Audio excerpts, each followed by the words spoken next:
think we've just about used up our minute. Can everybody hear me? Yes. I can hear you. Super. Welcome, everybody. I'm chair of the Franklin County Progressives, and I'm really happy to have you here for our first Zoom event of this kind. We're really happy. We've got some good guests here, but I think I'll start out by introducing you to the fellow, at least he's in my top right box, Josh Wronski. He's the executive director of the Vermont Progressive Party. And he's in my top left box. Oh, well, I mean, you know. And then I'm going to actually turn it over to the vice chair of the Vermont Progressive Party. That's Kate LaRose, and she's going to take this first section and guide us through it. All right, thank you so much, Cindy, and it's great to see folks who've joined on for this. I know this topic was something that was really of interest to folks. So just to get a sense of who has joined us, who's in the room, I wanted to ask the question, what brought you here tonight? Why are you here? What has resonated about the invitation tonight that brought you here? And ideally, if folks are willing, I would love for people to unmute, share their name, what town they live in, and their response. And if you're not comfortable doing that, you can go ahead and share it in the chat, and I will read that off. So whoever would like to go, please feel free to jump in. Sure, I'll start. My name is Ken Whitehead. I live in Franklin County, the town of Enosburg. And I've been in the Progressive Party quite a while. I can't remember how many years. I try to attend meetings, and because I'm basically progressive values are my own values, and I share those with everyone in the group, pretty much. So anyway. Thank you, Ken. So good to have you here tonight. I can. Yeah, likewise.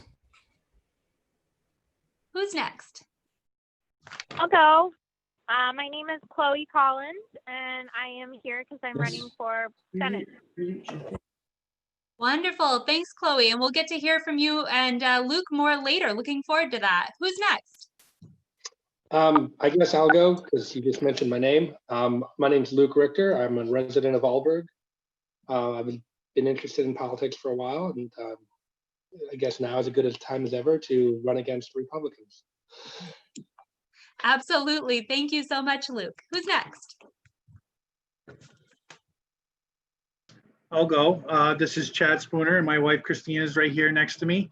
We live in St. Albans, and we're here to learn. We like to hear about new things, and if there's a better way to do something, I'm all for it. Thank you so much, Chad. Who's next?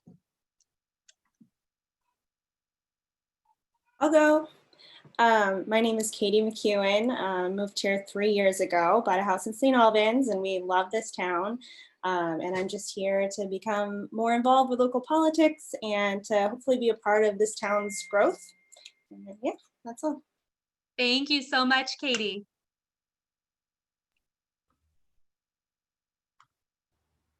Who else?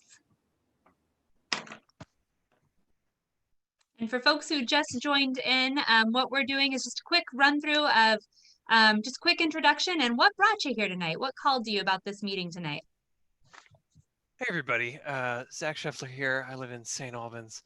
Really interested in learning about the budgetary and fiscal things behind this. And the biggest reason for that is just constantly being shouted down by people who talk about nothing but money. And I'd love to know some of the stuff behind issues that we're facing from a fiscal perspective. Wonderful. Thank you, Zach. Who else?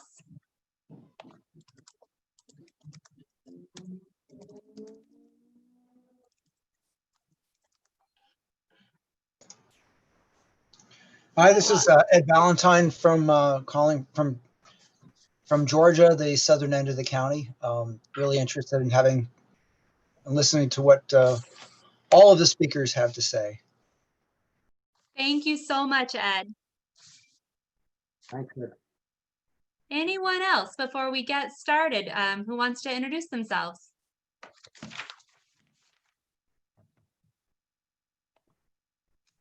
All right. Well, my name is Kate LaRose, and as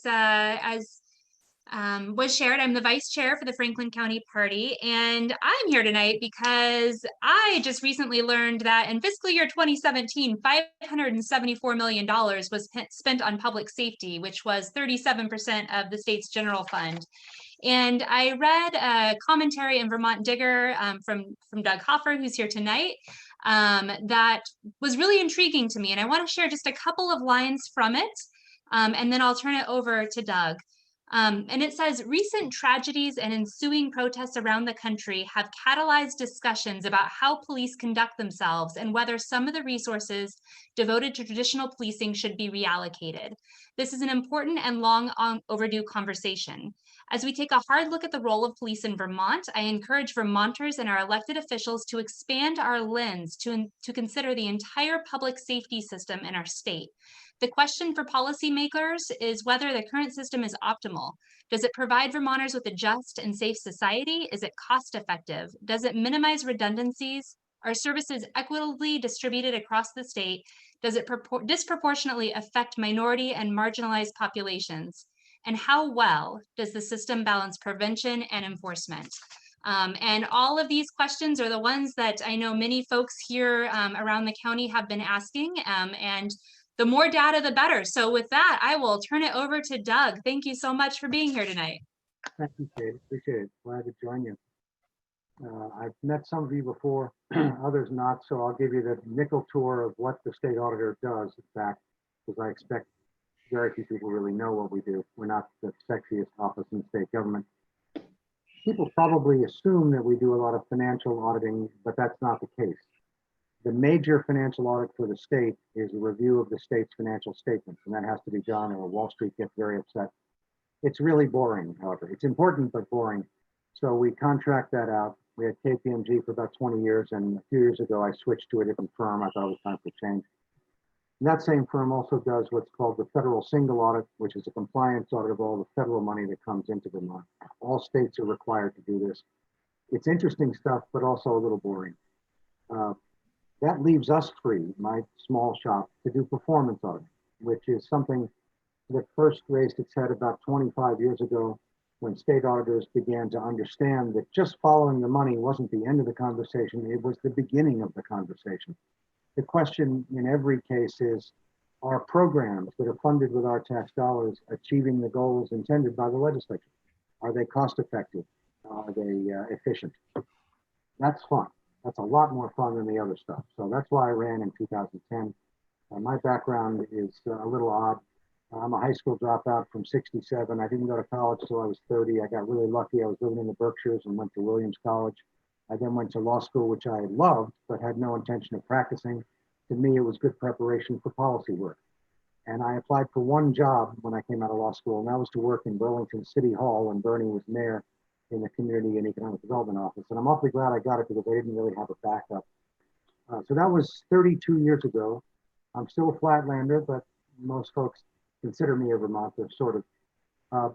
This job, to me, is really interesting. It's frankly, it's completely nonpartisan, although I bring the values we share to the work. And sometimes you'll see that in the choices of our audit topics and the things that we review. But it really is nonpartisan. And the sad part is, although not sad, but the unfortunate part is that when we complete a job and make recommendations to a particular agency or department, I have no authority to compel them to do anything. All we can do is issue reports and hope that they are reasonably persuasive. In fact, we review all of these things after the fact, a year out and 3 years out, to determine the extent to which agencies have adopted and implemented our recommendations, and we do pretty well. So all that aside, back to the public safety thing.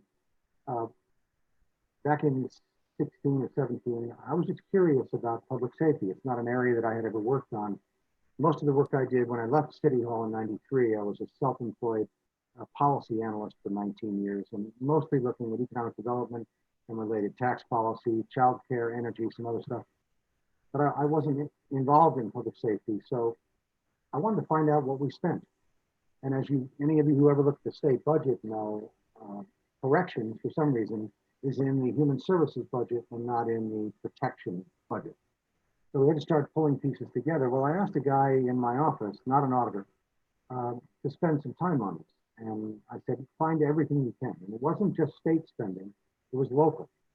Census collects data from municipalities on a regular basis about all of their major expenditures, education, public safety, transportation, public works, all that stuff.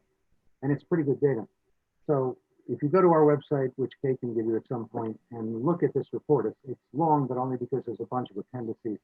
But there's a pie chart at the beginning of the report, which shows where the money goes. And not surprisingly, the two biggest ones are corrections and local, but also the Department of Public Safety, which has state police, judiciary, the Attorney General's office, state's attorneys, and the list goes on and on. I was completely blown away at the final figure. I mean, really, a state with 630,000 people, and we spent $574 million on public safety. And by the way, this doesn't really include fire. This is just what we would consider police, broadly defined. Now, I was in no position then, nor am I now, to say that that was too much, too little, or just right. But it did seem to me a boatload of money. So I went to some of the people in the legislature for whom this has been an issue of interest for many years, like Dick Sears from Bennington and a few others. And I said, you know, if you could start tomorrow with a blank slate, a blank piece of paper, and design a public safety system for the state of Vermont, would it look anything like the one we have? And he laughed. He said, no, of course not. And the fact is, it has evolved over time in many ways. And it's not a question of the good intentions of all the people who have contributed along the way. It's just that it's at 574 million, and this was 4 years ago. It may be appropriate to have a conversation about whether this is the best system we can have and whether we get everything that we believe we should. Not just for that money, but for whatever we spend on public safety, for all the reasons that Kate quoted from that op-ed piece. So there are some things that I think beg a broader conversation. And that was the point of this report, to just hopefully begin a dialogue about this. It hasn't worked so far. But there are some things that we could think about and talk about, not necessarily tonight, but I know in Burlington, when I worked in City Hall, 30 years ago, there were a bunch of towns in Chittenden County that were saying, gosh, do we all need 911 officers? Are there other services that we each provide individually that we could somehow come together and save money and be more effective and efficient? And they've been fighting about stuff like that ever since. Now, you guys know, I'm sure there are conversations regularly between St. Albans town and the city about the extent to which they can and should share responsibility for certain services. Essex and Essex Junction, Waterbury Village in the town. So it's all over the state, but it's, I'm not sure it's as efficient as it could be. Sheriffs. I don't have a lot of experience with sheriffs, but my office is charged by statute to audit the sheriffs. So we, that too is boring. It's just an audit of their finances. So we hire a firm to do that. They're a really odd entity. I mean, they're basically entrepreneurs. They're out there trying to make a buck because the state doesn't give them enough, and they don't want to raise your taxes at the county level to do all the things that they would like to do and feel they should. So they basically compete with the state police for contracts with towns that don't have their own cops. And there's not enough oversight of the sheriff. They're not bad people, they're perfectly good people, but it's a funny little space. And I get questions, concerns, complaints about them on a regular basis. Prisons, we can have a whole separate conversation about the number and types of people who are incarcerated, whose liberty is taken, and whether that's appropriate or not. And I think we would agree that in many cases, it's probably not. Lots of people can benefit from assistance that doesn't include being in jail for long periods of time. But that aside, if you're going to have prisons, and most people would agree that we need some level of capacity, scattering them all over the state is clearly not efficient at all. On the other hand, if you centralize them, then it's harder for the families. I mean, there's a whole bunch of important issues here. But I can tell you that in the old days, I learned this myself. The folks, those of you who've been around longer than I have, probably know this, but it used to be that each county at the courthouse or very nearby, usually in a cellar or next door, had its own jail. So that when it came time for somebody to be presented to the court for arraignment or jury trial or Judge Trump, they just went downstairs or across the street. Now they could be 3 hours away. It's terribly inefficient. And they use these assistant sheriffs as transport sheriffs. It goes on and on. There's just a whole bunch of odd anomalies about this. So anyway, that's just a few of the pieces. I don't have answers. I was hoping that people would get together and talk about it. It hasn't happened yet. There's a lot of vested interest in this system, sheriff just being one. There's also the question of, the Defender General, which by the Constitution is required, as you know, to provide legal services for criminals who are alleged criminals who do not have the resources to hire an attorney. It's not cheap. It's very expensive. It's millions of dollars every year. And we did a very short job on the extent to which the judiciary, which oddly is charged with the responsibility for collecting that money. Because if I am charged with a crime, brought to arraignment, the court clerk or somebody on their staff says, what are your resources? How much do you earn? That sort of thing. And if I say virtually nothing or very little, they say, fine, you're going to get assigned counsel and you're not going to have to pay anything. But if I say, well, I have a job, it's part-time, I don't make a lot, they say, okay, you have to pay $200, depending on the nature of the felony. That is supposed to be collected by the judiciary. Well, that's not their money because all they do is turn it over to the Defender General. So it might not surprise you that they don't work real hard on collecting that money. And the Defender General is just sitting there saying, hey, come on. So anyway, there's a bunch of things about public safety that deserve a long overdue conversation. It hasn't started yet, but we'll get there, hopefully. So I'm happy to take questions on that or go on to another subject, whatever you want to do. Not that I have that much more to add, frankly. Kate, you're muted. Thank you so much, Doug. Let's go ahead and pause there and take some questions. And just to highlight for folks, I did put the spending chart in the chat as a PDF, as well as the link to the full report. And the spending chart is on page 2 of that. But yeah, let's just pause. What questions do folks have so far? So I just have I guess a little question. So with the Defender General fee, aren't there also a number of court filing fees and whatnot that stack on top of that fee? So the judiciary makes a decent amount of money off of just basic fines. Well, if someone is charged with a crime and doesn't have the money, then they can't pay the fees. Right. We know in other states from reporting in the Times in New York and elsewhere that sometimes that's used as a way just to keep people in jail almost indefinitely. Terrible. I don't believe they do that here. That was not part of the audit we did before, so I can't answer you. Oh, yeah, I know they don't. It's just I've seen, because I interned with the Public Defender's Office for several years in Franklin County. It's just people who didn't have money would get a small fine, but then the small fine would get increased, and this could include their. I'm not saying they're like I'm not saying that the public defender fee was part of the fine, but it was sort of like I think it was rolled into what you would owe when all said and done. So I just was wondering if that was something that came into the audit, the amount of the fees and whatnot that the judiciary would collect. Yeah, for what it's worth, the judiciary in their response to the audit was really trying to cover themselves a little bit, saying, what do you want us to do? We can't get money from a stone. And we said, hey, hold on. The people who are determined to have sufficient resources to pay something, whether it's $50 or $100 for what could turn out to be a $10,000 bill, they're determined to have resources by the court. Yeah. Working with the judge decides whether you have no resources and it's a freebie, or whether you have to pay 50 or 100 or whatever it might be. So there was no place to hide for the judiciary there. It's a terrible system. The whole thing is terrible. And I can have another question, if I can. So with the Department of Correction and the prisons, you said it's terribly inefficient to have several prisons spread out over the state. But prisons in a lot of areas are decent employers. And if you were to, there would be ramifications of efficiency. So you might make one department more efficiency, but then areas are going to feel that pain, and then it could require even more state aid from other departments. Is that something that came into account? No question. It's interesting you say that. I know that in the 19th century, many states that were developing, that were young states, had really three things that were important to them. One was, where's the capital going to be? Big jobs. Where the prison's going to be was a very big one for exactly the reason you state. And that is an issue in Vermont. But as with our obsession, not mine, but ours, what did I do here? You still there? Yeah. With some people saying that the Department of Defense is a huge job creator. Well, the Department of Defense decisions about their budget should be made based on national security, not on job creation.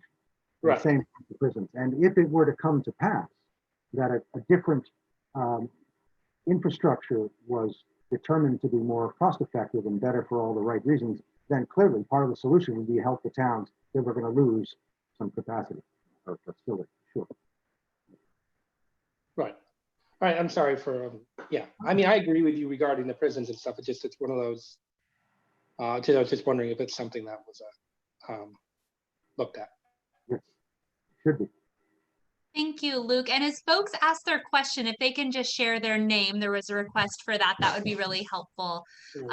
Doug, I don't have the page number up, but near the end of the report, there's a couple of graphs that show the trend lines of probation going way down, and number of people incarcerated went up and then kind of stabilized. Wondering, would love to hear more about your thoughts about that. And also, I had heard at one point in time, the numbers might be off now, but at one point in time, something like 25% of Vermont's incarcerated population was actually at out-of-state prisons, and a lot of those are for-profit facilities, so which are, yeah, they have their own stuff going on. So just wanting to hear your thoughts about that. And also layered on top of that, apparently this is a multi-part question. I had done a tour a couple of years ago at a facility down in Springfield, and we had a county sheriff, and we had the warden and a number of other folks at the prison, including like the county prosecutor.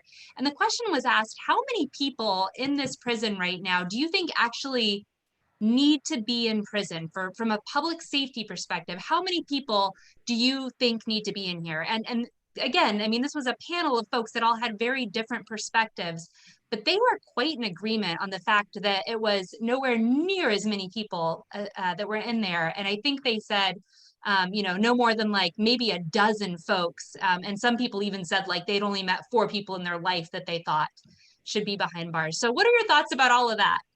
Well, the first one, I'm sorry I didn't mention it earlier, we did look at the trend in expenditures for public safety and compare that to the data that was available on both arrests and incarceration and so forth. And as you say, the latter was flattening, if not declining, while the former was rising. So we were spending more money in light of less risk, perhaps, if you want to characterize it that way. And the prison thing is interesting. I don't know enough about it to know what percentage would be considered appropriate for incarceration, but it's incredibly expensive. I did a job for the Vermont State Employees Association years before I got elected about the private prison thing. At that time, it was CCS, a notorious bad operator. And they're sort of the lowest common denominator. And what we learned was that when everybody, not everybody, but when people in support of that model said, look how much cheaper they are, what they didn't tell you, in part perhaps because they didn't even know, is that as a rule, the people sent out of state, not just from here, but from other states who use these facilities, are the ones who have the fewest needs of any kind. It won't surprise you to learn that it's not uncommon for people who are incarcerated to have very serious medical and mental health issues. That's very expensive.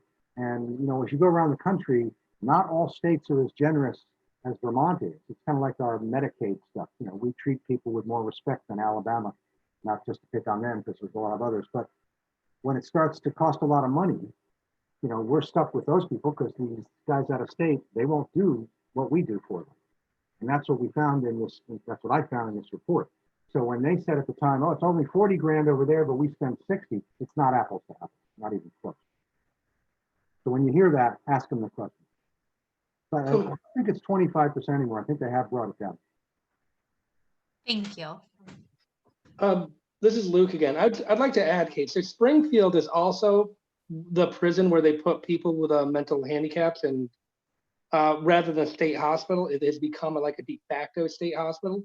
So if someone, for instance, is like commits a misdemeanor because they're out of their mind at the moment, they'll send them to Springfield where they'll be thrown in isolation and whatnot.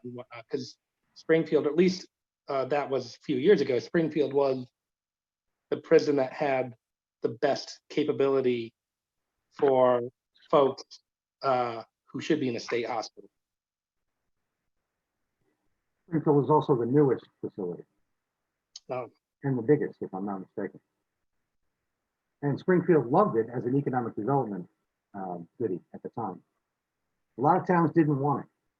It's not quite like the 19th century where everybody said, "Oh, bring us to prison because of the jobs." Now people are, they feel a little uncomfortable. Okay. Thank you. Who else? Yeah, if I can just ask a question. Ryer Erickson, my question kind of revolves around what you mentioned about counties getting rid of their jails. So how many counties have actually done that? And what is the reason? I mean, is there a cost benefit analysis for, is there a cost benefit for doing that? Or, what's the reasoning behind getting rid of those like courthouse jails? I think it was assumed as it happened over decades that it was more cost effective to centralize the prisoners. When in fact, I think a lot of the people held in those county jails were folks who were awaiting adjudication. Yeah. I don't think those local jails, those county jails, were used for long-term incarceration, mostly for folks who, as I say, were just waiting to go before a judge. Now, a lot of those people are put into facilities all over the place, literally hours from where they're from, where the court is going to hear their case and so forth. So it's a mess. They got people on the road every day, all over the place. And in the Franklin County jailhouse, they house federal inmates or federal people waiting to be seen by a federal judge. I'm assuming too, right? Well, and there are federal judges all over the state. It's not just up here. Yeah, but like the like immigration, there's immigration inmates in that jailhouse. I would hope that the feds are reimbursing the state. Yeah. Cost. Okay. That's worth. Thank you. Sure, thank you. So you want to move to the CARES Act, Kate? Sure. And then if folks have more questions about public safety, they could always come back. So I will throw the link in the chat box for folks to look at and let you get to it. Yes, as I'm sure you know, Congress put together a couple of packages that have resulted in a massive amount of money coming to Vermont and every other state. At present, the count here is about $4.2 billion, literally. Most of that, its uses were determined by Congress. About 1.2 billion was given to the state for the legislature to decide how to make use of it. And that's the part that was of most interest to my office because we had no control over what the feds did directly. And there was a lot of money. If you want to go on my website, there's a hideous looking COVID thing. And if you click on that, you go to a page with a lot of data about where the money went. Hospitals, higher education, the extra money for unemployment, the SBA PPP program, and so forth. But the 1.2 was kind of interesting, and it, it won't surprise you that everybody, to a large extent, said, "Hey, this is a windfall, but we got to get it out the door as quickly as possible." Well, sometimes when you move too fast, you make mistakes, and you don't plan properly. Particularly, in my experience, if you give the money to the Agency of Commerce, because they live to give money away. That's what they do. And for a lot of reasons I won't bore you with, they sometimes skip important pieces of what should be a very methodical approach to the situation.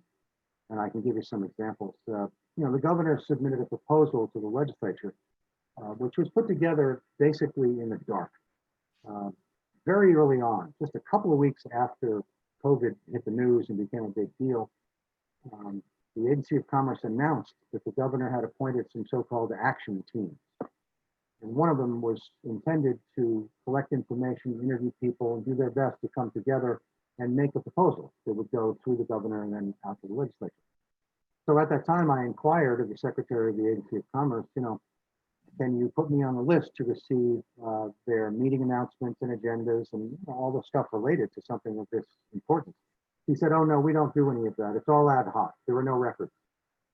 Well, if that doesn't get your antenna up, if you're me or anybody in my position, then you're crazy, because what they wanted was the usual suspects. And I'm being, not disrespectful, because this is what they do. These are people who have been in the business as economic development activists, whether at the RDCs, the Regional Development Corporations, the Chamber of Commerce, prominent business folks. Their voices are heard always at the Agency of Commerce and in the legislature. So it's not surprising that they would be invited to participate, but there was no evidence that they invited unions, groups representing the elderly, groups representing environmental interests, childcare, you name it. None of those folks were invited to participate in this particular exercise. So when the final proposals came out, it's not surprising that they said, give a bunch of money to businesses. Well, I think everybody expected that to some extent, but I think me and others were hoping for a little more thoughtful approach to that. Well, which businesses? For what reasons? How do we determine eligibility? And so forth. And there wasn't much thought in that. It was wide open. The legislature, for its own purposes, oddly, gave them enormous authority. They delegated tremendous amount of authority in the two bills that are relevant here, totaling about 220 or $30 million. That's a lot of money. Normally, efforts at this level are even much less, a few million, 5 or 10 million. There's a process. Now, the legislature was hampered by not being able to meet together. Everybody was understandably trying to get the money out, but the process, in my view, is terrible. These proposals were not adequately reviewed by the Joint Fiscal Office or by the legislature's economists. That was the beginning of the problem. And I'll give you some examples of how this just wasn't thought through. An applicant for the first batch out of what was called Act 350 had to provide or make a statement that they had a good faith plan for reopening. What the heck does that mean? Who defines a good faith plan? I mean, hey, Luke, what if we give you 50 grand and you paid off a few debts in your company and then said, that's enough, I'm retiring to Florida? I mean, you told me you had a good faith plan. Well, I guess you tried. Anyway, so that was one that jumped out. There were no clawback provisions for those who might later be determined by our office or others to have misused the money, because there were some limitations. Did the state have the ability to say, hey, Luke, we got you. You didn't keep it together. You used the money for things that were ineligible. We want you to take it back. There were no clawback provisions. Another eligibility issue was that the business, this was really light, only had to be operating since February 15th. Okay, it won't surprise you to know that the data on small startup businesses says, and it has for decades, that there's a very high failure rate amongst small businesses. That's unfortunate, but that's just life. They don't have a good business plan, something bad happens, unexpected, whatever. So because they've been operating for 20 minutes doesn't necessarily mean it's prudent to give them taxpayer money when we perhaps could use it more prudently for other purposes. So there's a whole bunch of those kinds of things. And the second bill, which was bigger, 150 million, they decided, oddly, the legislature gave the Agency of Commerce and the Tax Department total authority to determine eligibility and the shape and function of the program. Normally, the legislature, to their discredit, tries to nitpick and get down in the weeds and get in the way. Here, they basically said, whatever, we trust you, you go ahead and do it. Well, but they did say, interestingly, we want the distribution of these funds to the businesses that will eventually receive them to be equitable. Regionally, by types of businesses, by sector, and so forth, which I thought was a good thing to say. Well, unfortunately, the Agency of Commerce decided to give the money away first come, first serve. Well, wait a minute, if you do it first come, first serve, how can you possibly ensure an equitable distribution of funds? You can't. So we called them on that and they said, oh, well, we've got it covered because we have a fair process. Hey, thanks. Anyway, I could go on with this stuff, but I'm very disappointed, although not terribly surprised, You know, when you get $1.2 billion, you have a rare opportunity to do something interesting. Now, there is no question that an awful lot of businesses in Vermont, many of them small and smallish, really needed an infusion of cash more than the feds had already given them as quickly as possible. I couldn't agree more. That was needed. But they could have taken another week or 2 or 3 to give this a little more thought. For example, you know, the governor and others talked, many, about the need to deal with those parts of the state that are disadvantaged year after year after year. You know, Bennington, Northeast Kingdom, and so forth. Well, first come, first serve isn't going to deal with that. Furthermore, let me back up a minute. There is a problem from the Fed. This money, oddly, had to be spent by December 31st, which is insane, which is why so many people got upset when people said, hey, we can use some of this money for broadband in rural parts of the state, which is long overdue. People have been promising it for 25 years and we haven't gotten it done. However, you can't build out that much broadband in 4 or 5 months. It's unfortunate. And if you don't spend it by December 31st, they'll take it back. And if you spend it not according to plan, they'll make you pay it back. So it's really unfortunate. But there are some things that could have been done, I think, much more quickly that weren't. Is it something I said? So anyway, I think they missed some opportunities. As I said from the very beginning, they didn't bring in, as far as I know, enough and a diversity of people to ensure a better plan. Now, I don't know what's going to happen with this one. They've already put an awful lot of money out the door. I hope it's being put to good use. We'll find out. But my office will be in looking at some of this stuff down the road, sooner rather than later. And by the way, Thank you. I'm sorry, Kate, you might have heard recently that towards the end of their last mini session, the legislature agreed at the request largely of Mike Smith, who's the Secretary of the Agency of Human Services, that hospitals were in desperate need of $300 million immediately. Well, what a lot of people don't know is that of that first batch or tranche of money that came from the feds, 290 million went to hospitals already. They want 300 million more. Funny, but very powerful industry. Yeah, so thank you. I mean, it strikes me if somebody in your position, Doug, is feeling frustrated about this and with the power of the lobbyists and the power of the folks who are in the building, that those of us outside of state government altogether are have reason to be all the more frustrated and all the more concerned. What would you suggest to those of us here on the call who want to be involved in this and who want to make sure that there is accountability in an insanely large amount of taxpayer funded dollars, and making sure that almost more importantly that there is that it's an equitable use of resources and that we're not cutting out the folks who are always being cut out? Unfortunately, there's not much left to do. The bills that went through during that relatively short period, and again, I appreciate the common feeling that they had to act quickly. They've already allocated all but just a couple of $100 million of the 1.2 billion. And to their credit, I think Jane Kitchell, the chair of Senate Appropriations, and her sister, actually, Kitty Toll, who's the chair of House Appropriations, they and some of their colleagues said, Governor, we know you want to get every dollar out the door, but we're going to withhold some, and we're going to take our time with that piece that's left. So if you hear from folks that have good ideas, I would share them with the people, the chairs of the two appropriations committees, who are both wonderful and thoughtful people. Kitty's retiring, which is too bad. They're both from the kingdom, which is really a shame, but there's not much left to do. They gave away a lot of it quickly, which is what they expected as the need. And I think if they hadn't, they would have taken a lot of crap. And as it was, the governor already complained about the pace. You may recall some of the coverage of it. You're not moving fast enough. You didn't give enough away and so forth. Oh, but he didn't give them time to review his proposal at all. Ooh, what questions or thoughts would folks like to share who are here on the call?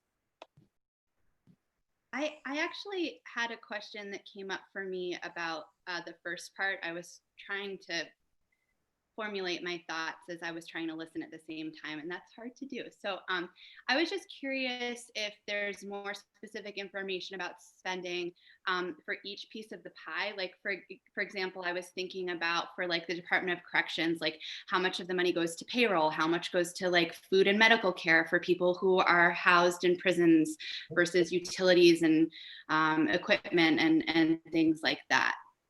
Yes, there is good detail for the most part on that. And related to that is something we did last year, which is call out all the agencies in the department that didn't have this kind of information easily accessible on their website. So there's a couple of ways to do it. One, you can go to the governor's budget, but I wouldn't do that because it's about a 400-page document. It's not easy to use. First, I would start with the department you're interested in. Their budget should be posted. If not on the front page, there should be an easy link to the transparency stuff. Their budget that they submit to the legislature for approval includes the details about all the things you just mentioned, all of them. Just so you'll know, we did a job on the prison's healthcare contractor when I first took office in 2013, and at that time it was about $25 million. It's much more than that now, I believe. So it's a big deal. But all those things are available in the budget. And if you have any trouble, give me a call or write me an email, I'll help you out. Great. And then in a similar vein, and I don't quite know how to ask this question, but is there data about spending per person that is housed in correctional facilities? So I'm thinking about like broken down by like age, gender, race, ability, and other kind of identifiers that gives them more, like I know that Black men are 10% of the prison population in the state of Vermont, even though they're like 1% of the overall population, right? And I'm just curious about that data broken down even more specifically. It's different than spending, but I was just curious if. Yeah. No, it's a very good question. Years ago, there was a guy whose name you might recall named Con Hogan, who before he became an even bigger deal was the head of corrections. And he was a data guy. He liked numbers. And every year they would put out a fact book that went down to that level of detail. I don't think they do that anymore. In part, in fairness to them, because the prison population is fluid, of course. So the minute you say, as of this day, this is how many people who meet whatever demographic title or category you give them, it's going to change the next day and the next month. Mm-hmm. Doesn't mean you couldn't do it and be informative once a year, but I'm almost certain they don't do that anymore. And what was the name of the person who did that in the past? Hogan, but he died a couple of years ago. Oh, okay.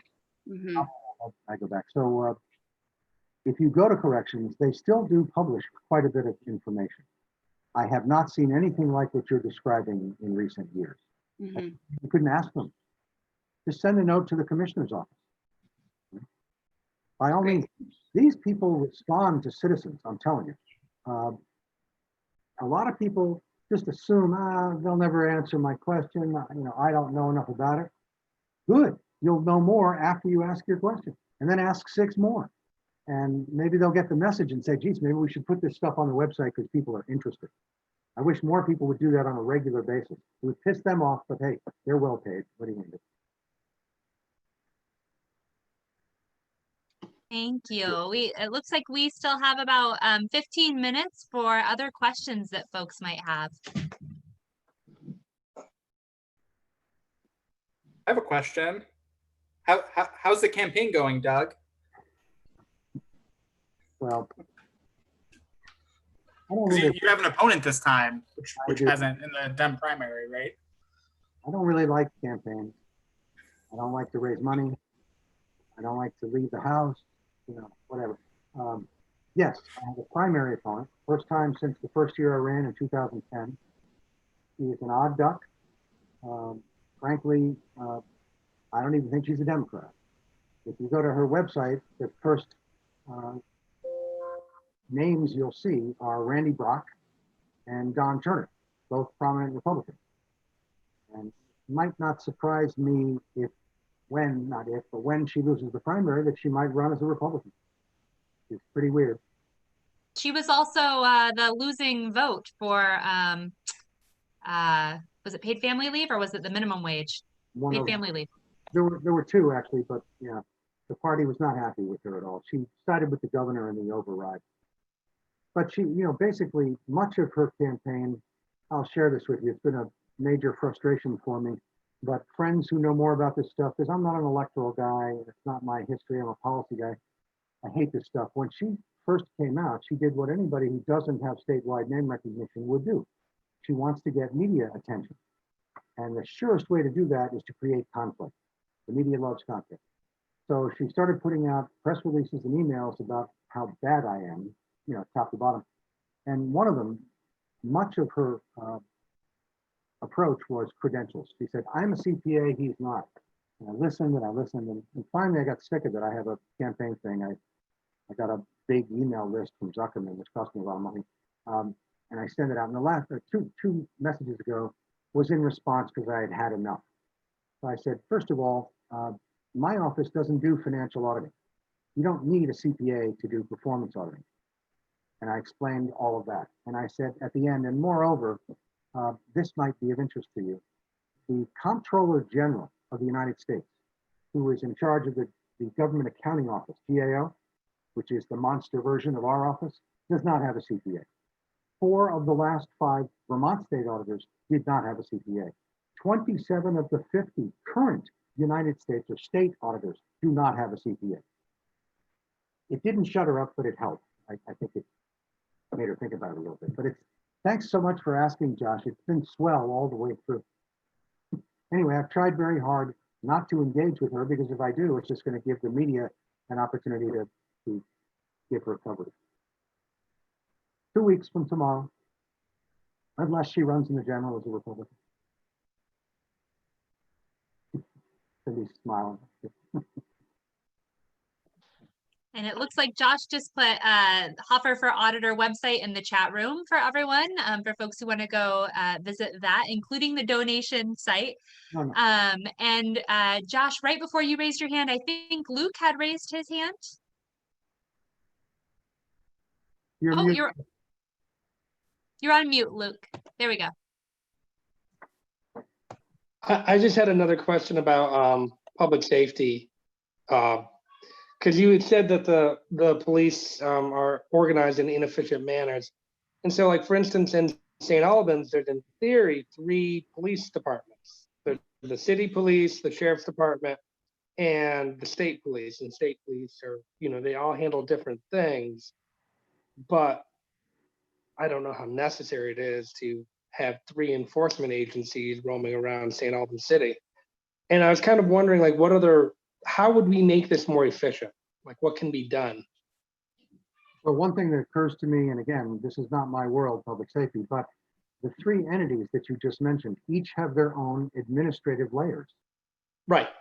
Is it really necessary to have that? I mean, I assume there's some redundancy there. So, if people weren't so jealous of their, turf, then maybe we could bring them together and say, look, on behalf of Vermonters, let's think about this and ask the hard questions. And that's one of them. If you play your cards right, we might have some federal people here too. Right. Just got to go out there. We got to be a little bit more ambitious with how we do things. Hey, kids, you want to see a federal officer? Go spray paint something. I also was wondering, actually, I just forgot my question. Sorry. Can I offer a thought for the group? Thanks to Marianne's comment about I want more information and so forth, leads me to healthcare. We issued a report recently on the all-payer ACO model, which is massive and getting bigger by the second. The current contract's about 1.4 billion. And these folks, this is a big train and it's moving fast. And the legislature, I won't say has washed its hands. I think it's immensely complicated and they are subject to intensive ongoing lobbying and are told a story that we have to do this because it's the way out of fee-for-service. And I'm in full agreement that fee-for-service has not served the people of this state or America. And maybe conceptually there's something good about this, but they've given these guys enormous power. Uh, they're headed towards monopoly. And if you're going to do that, as was the case with electric utilities, for example, 100 years ago, what you need is a real, honest to goodness regulatory body. And I'm not persuaded that the Green Mountain Care Board, has it to do that, because they have a dual role, which is to promote this new reform and to regulate it. And we see this over and over in state government. We saw it with EB5. We see it with the Agency of Agriculture. They're supposed to promote ag, but also regulate phosphorus, and chemicals and stuff. So it's not a good model. So for those of you who care about that, I would encourage you, whenever you feel so moved, communicate with the Green Mountain Care Board, the executive director and the chair, who's Kevin Mullen, a former state senator, and DEVA, which is the Department of State Government, the Department of Vermont Health Access, which is a big player in this, and ask for information, ask good questions like, how come you refuse to do the analysis which would tell us if this is working so far? And they said, well, it's too complicated. We have to wait a few more years. Well, next year is when we're supposed to make a proposal for another 5-year contract. And we don't have enough data to answer the question, is it working? So this is a very big deal. And I'm disappointed that the legislature hasn't devoted more energy and resources to this. I don't quite know why. I know a lot of them are good people, but its complexity shouldn't be a barrier. They should ask smarter people to help them. We need it. We need the help. Not smarter people. I didn't come out quite right. Sorry. Are you referring to the sort of the monopolization of healthcare by UVM Medical? Well, that's an interesting part of it, but a separate thing. Yes. Because I know plenty of people who are nurses, and it's like, woe to you if you get fired from UVM Medical, because I don't know where you're going to go to work. You have to get ready to commute a long way. Yeah, the literature is very clear about this. Both vertical integration and consolidation, in theory, is supposed to lead to lower prices and better service. And that might be true in a place with real competition like Boston or New York, but it's definitely not true here. The evidence is very clear. So in addition to getting away from fee for service, which is something we need to talk about and focus on, whether one care is the way to go remains to be seen, but the whole infrastructure of healthcare in Vermont needs to be considered, just like public safety. It's pretty clear that a lot of these smaller community hospitals around the state are struggling, and we're expecting them to be everything for everyone. And it's too expensive. We can't afford it. It's not working. And they're not asking those questions either. So, if you're interested, I would just, send notes to the Green Mountain Care Board and your legislators as often as it comes to mind. They need to hear from us, because the only people they hear from regularly are the industry people. The lobbyists for the hospital spend a fortune. And the person who's the vice president for public relations at Fletcher Allen is paid $500,000 a year. Okay. They believe it's money well spent. So anyway, sorry, I don't mean to be a downer. Yes. Politics. What other question do folks have for Doug? Is anybody interested in economic development? Yes. Well, the state's flagship business incentive program is administered by an entity called VEPSI, the Vermont Economic Progress Council. Has 11 members, 9 of them appointed by the governor. The current program's predecessor was created in 1997, so this has been going on a long time. And they have authorized awards of almost $90 million since that time. And they claim that the program is now called VEGI, the Employment Growth Incentive, doesn't cost us anything. Because when Josh's company comes in and says, I'm thinking of expanding, I could do it here, I could do it in New Hampshire, I could do it in Texas. If you give me a little love, I'll do it here. And they say, great, how about if we give you $600,000? And he says, right on. So they assume that none of the jobs that Josh is going to create would have been created, here's the key word, but for the incentive. When in fact, it's pretty clear that business owners aren't stupid. They don't expand unless there's increased demand for what they produce. Why would anybody do that? Because what Josh is proposing, and the data is pretty clear, is going to cost several $1 million, and then he's going to have expanded payroll to make for the next 10 years. Millions and millions of dollars. 600 grand isn't going to be the deciding factor. And besides, if he's thinking about Texas, then why did he tell us in his application materials that the most important asset in my company are my workers? Really? Then why did you tell us how cheap they are in Texas? You know, you can't have it both ways. So this thing's been going on forever. And the most respected researcher in the country on this issue issued a report a year or so ago. He looked at 30 peer-reviewed studies on the but-for. Many states use this. It's sort of a fiction, but everybody likes it. And he determined, and this guy is top of the list, he said, I think it's without doubt that at least 75% of all the jobs created and the monies invested would have been invested, if not, even without the incentive, I should say. It was going to happen either way, somewhere between 75 and 98. So we're spending all this money and we might get a benefit, and then we're likely not to because they would have done it anyway.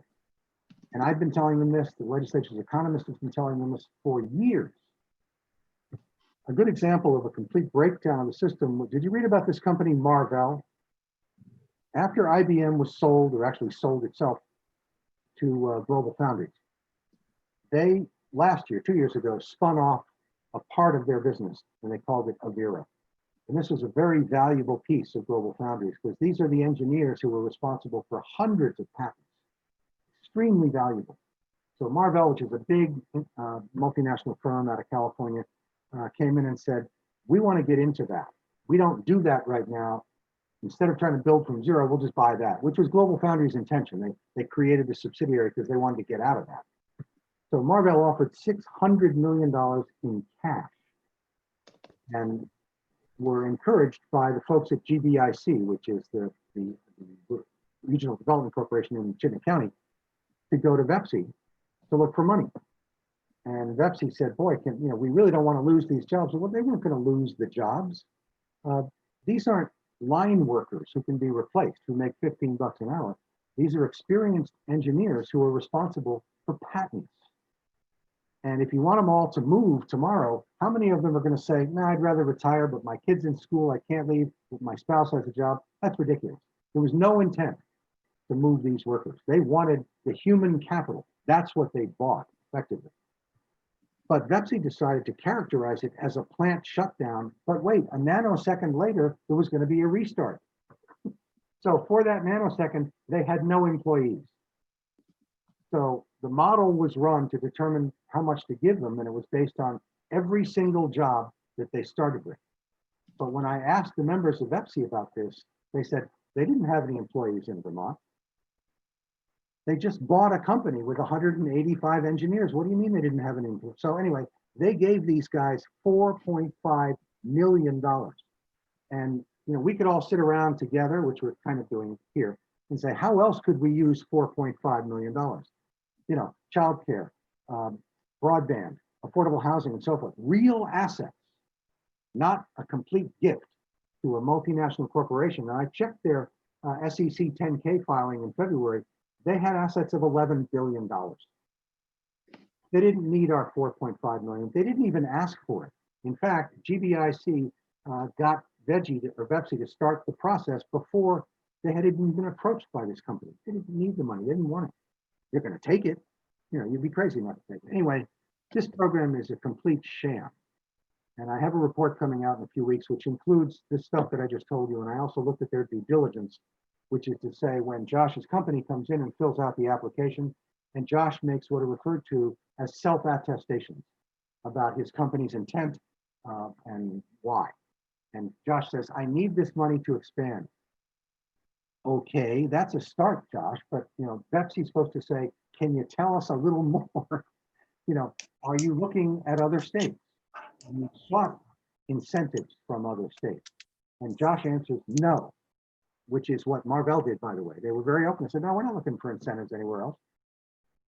So wow, what I'm interested in is the extent to which VEPSI staff and the members of the council itself really dug in to Josh's application. And in fact, they don't. It's really, really disappointing. I'll be Doug, on. you've given us a lot to think about. I know my head is spinning, Sorry. as it always is after talking with you, listening to you. You've got so much going on, but I think it's given us a little bit of direction, and at least it's given us some questions that we can ask to the right folks. And we really appreciate you coming, and I appreciate everyone for the questions that kept things rolling. It was really fantastic. Thank you so much. I see that we have a special guest that has arrived, and that is Senator Chris Pearson. Is going to say a few words to us, and then we'll skip to the county meeting. Thank you so much, Doug. Kate, Cindy, Josh, and the others, nice to see you again. Yes. So Cindy, I'm so sorry. Wanted to check and see, I know Chloe has to run to a Oh, meeting right. right now at the select board. Would it be Yes. possible to have Senator Pearson speak after nominations right before the vote? Yes, perfect. Okay, Chloe's got a meeting, so thank you, Doug, bye. Thank you. Chloe, we're gonna turn it over you to introduce yourself and tell us what you're up to. And I don't know if I need to formally move it and get a second, but I would like to move for nominations if the floor is open for Chloe Collins and for Luke Richter to be the progressive candidates for Franklin County Senate. I'll Hey second everyone, that. this is Whoops. sorry, I didn't mean to go turn. Who do we have for a second? This is Shane Collins. I'm Chloe's husband and de facto campaign manager. I just want to let folks know she did have to step out just a moment ago, but I am here to represent. Okay. All righty. Well, that's okay. I guess Chloe won't be speaking. Sorry, Chloe.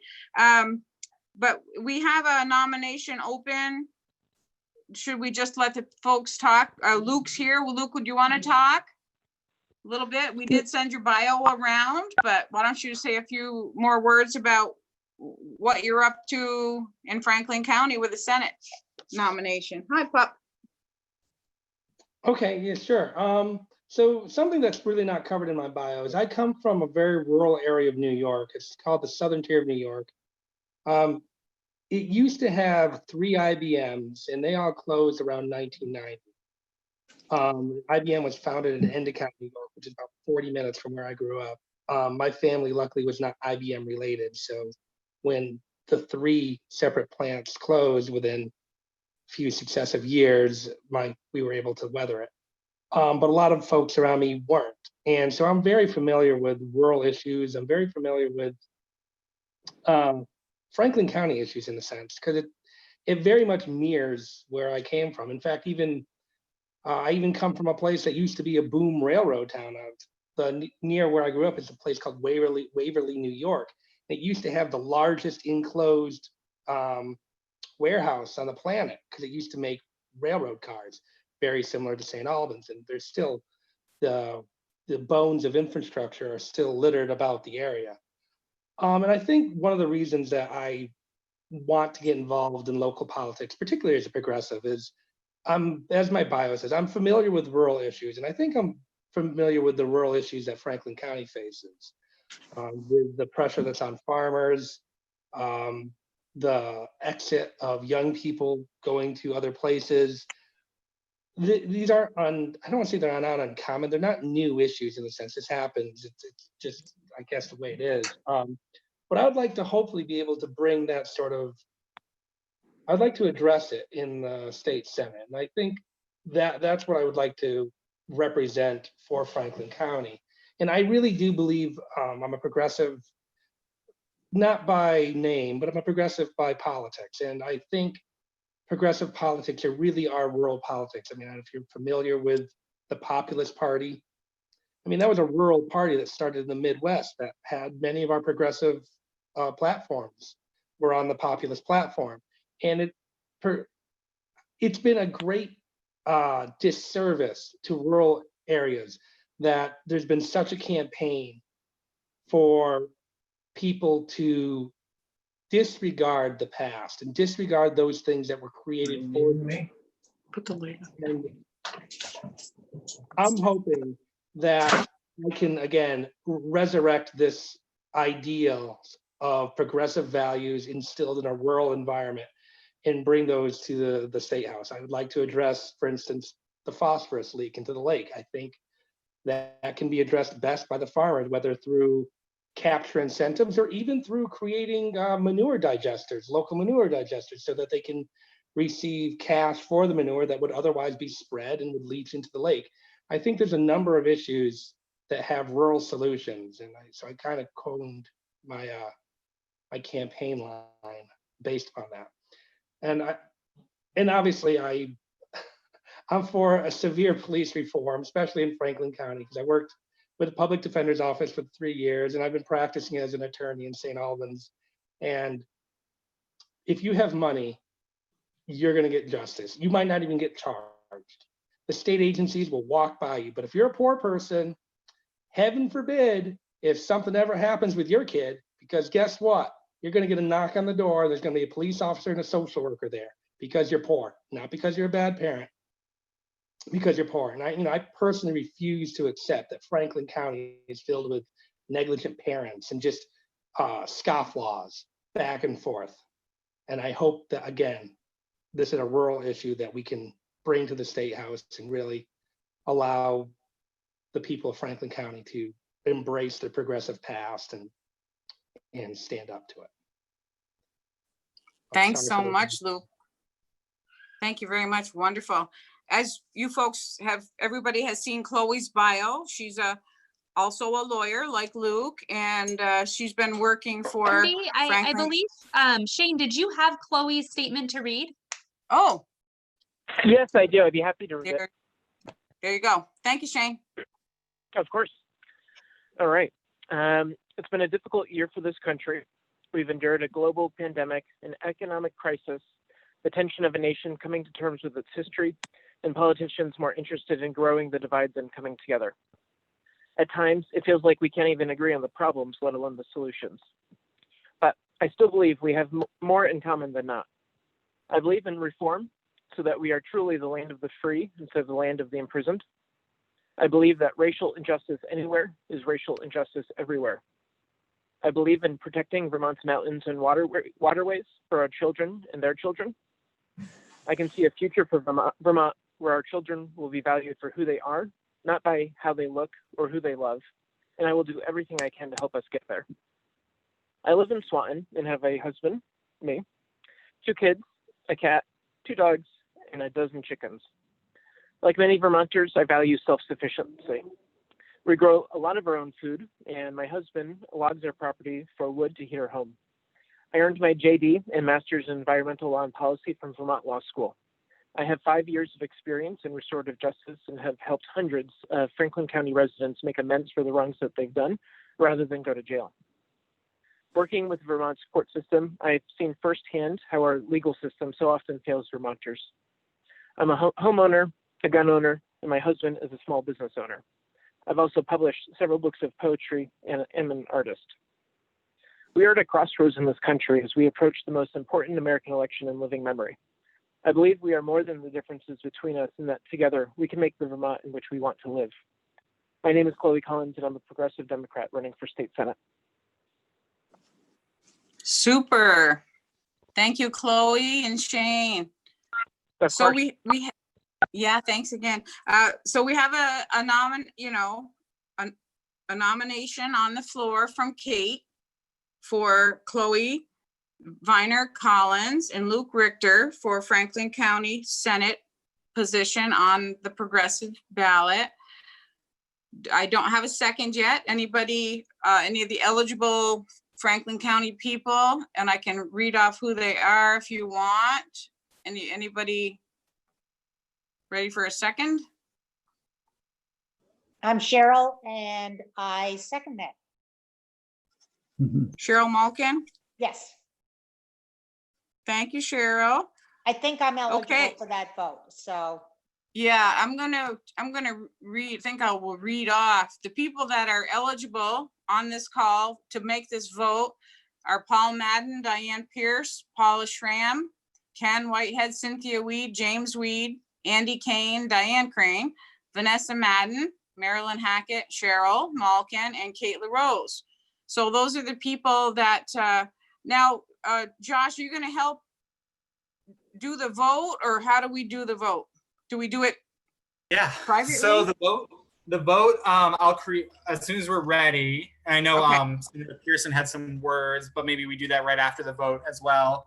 I don't know what his Do timeline you looks want him like. to, do you want him to speak, Finish this up. speak That's fine. now, Chris? I'm not in a great hurry. Guys, go ahead. Okay, then you're gonna So yeah, throw so- out the ballot? Yep, whenever we're ready, I'll put out a ballot and you'll see a pop-up on your screen.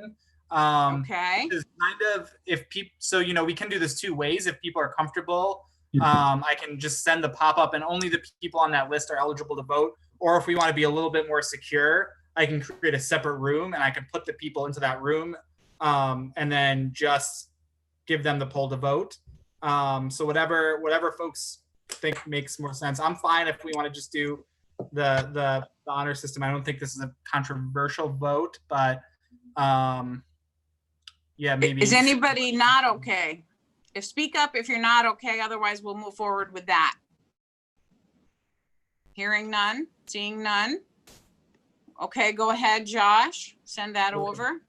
So I'm gonna type this up right now, and the question is going to be: shall the Franklin County Senate District Committee vote to endorse and nominate Luke, and then shall the Franklin County Senate District Committee vote to endorse and nominate Chloe? So it's going to be two separate questions. That's coming up right now, and like I said, so the eligibility list for voting is posted on the chat box. If you're not a member of the county committee, please don't vote, because this is only supposed to be for members of the Franklin County Committee. Right, and we are gonna have some other votes. This is just specifically for the Franklin County Senate. We also have JP nominations, and then we have the House nomination for Enosburg. But right now, Franklin County Senate only with the people that I read off.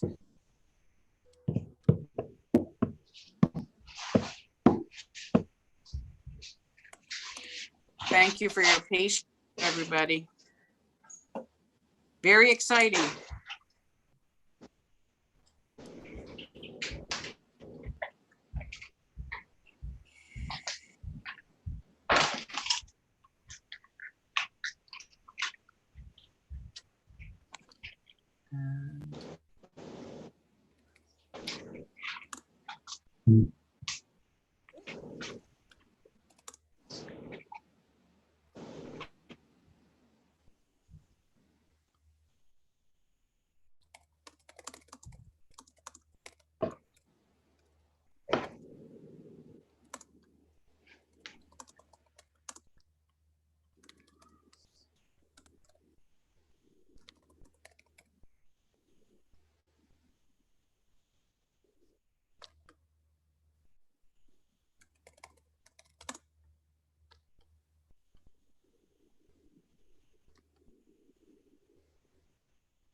And okay.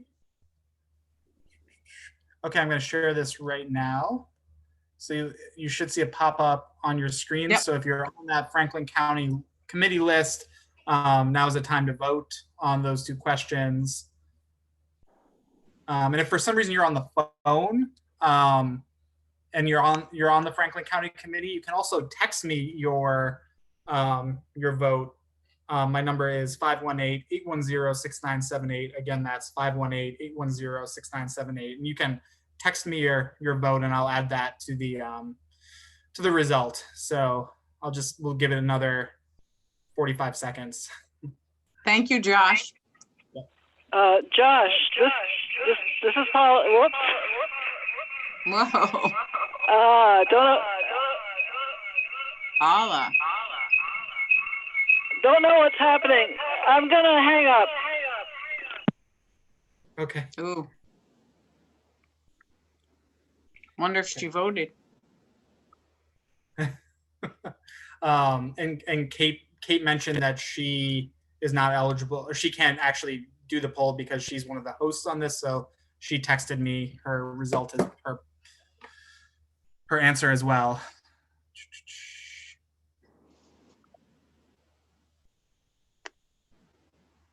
Okay, so just give it 5 more seconds. Tell me if you're still unsure, still trying to vote. Otherwise, I'm going to end it. Paula says that she doesn't see any pop-up. I saw that and I think she hung up, but she's on the, looks like maybe she's on the phone. I'm not sure. Okay, okay. Let's see. Well, can't text. Paula, can you send me a private message with your vote?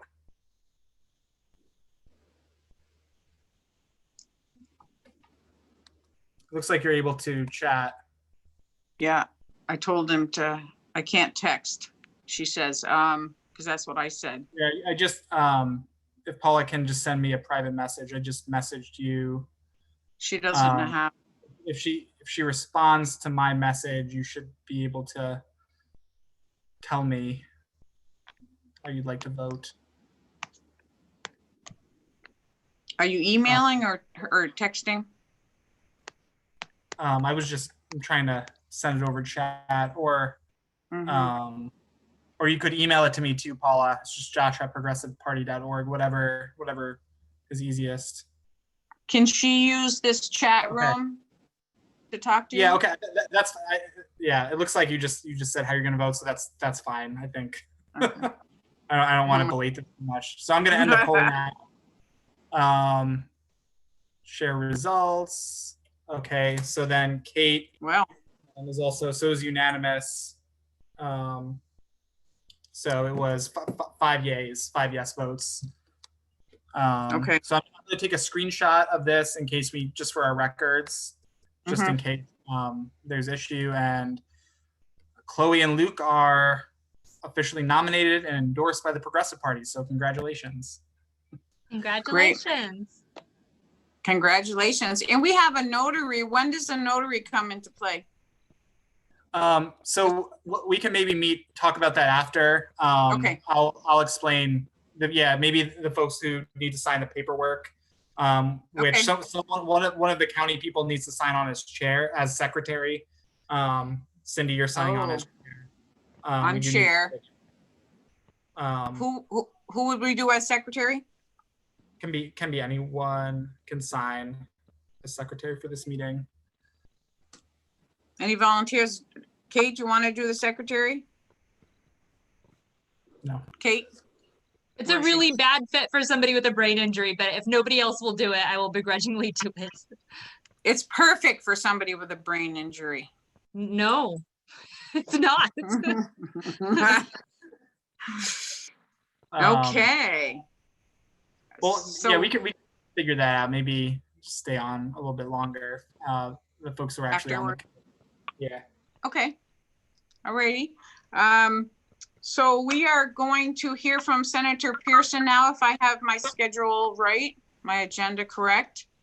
Chris, are you ready to speak to us? Sure, and glad hi. to. Hi. Can you guys hear okay? I have a fan pointed at me because it's so darn hot. So that's not distracting, is it? Okay. No. Well, nice to see some familiar faces and some new faces. I'm Chris Pearson, one of the Chittenden County senators. I was in the House for a while. A long time ago, I had Josh's job. So it's great to see an active Franklin County team. And I enjoyed serving with Cindy. Thank you, everybody. I'm sure you all worked on her many campaigns. And hopefully we get a pickup in her old district. So I don't know, Josh or Kate or somebody, what do you want me to talk about? What makes sense for you guys? Or Luke, and I guess not Chloe, but is there questions I can answer, or you want me to tell you my snapshot of the Senate? What would be helpful? Yeah, well, Chris, so Josh here, and maybe Kate, if you want to add as well.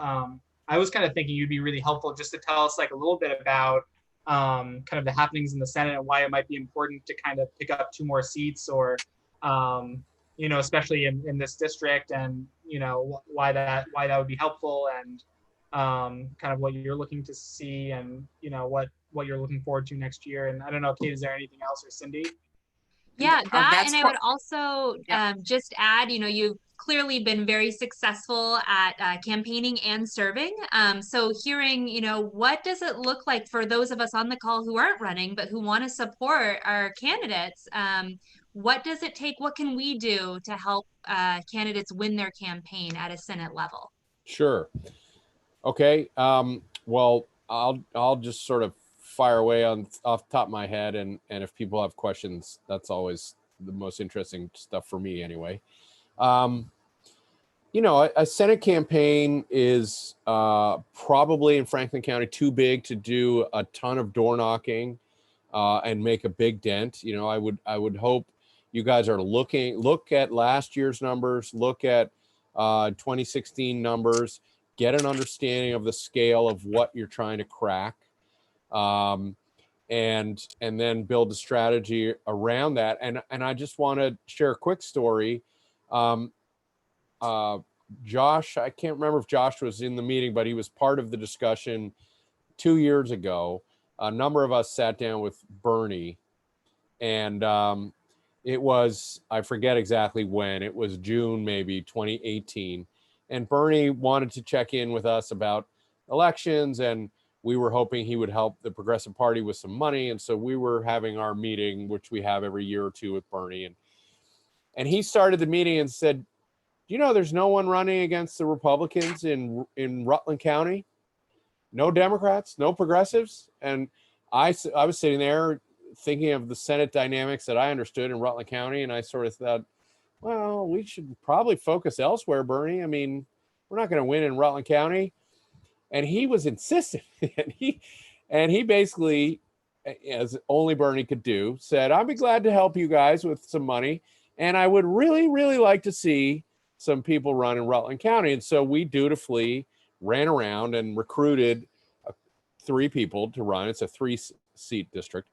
Well, lo and behold, Cheryl Hooker couldn't do much campaigning. She was a bit of a known name in the county.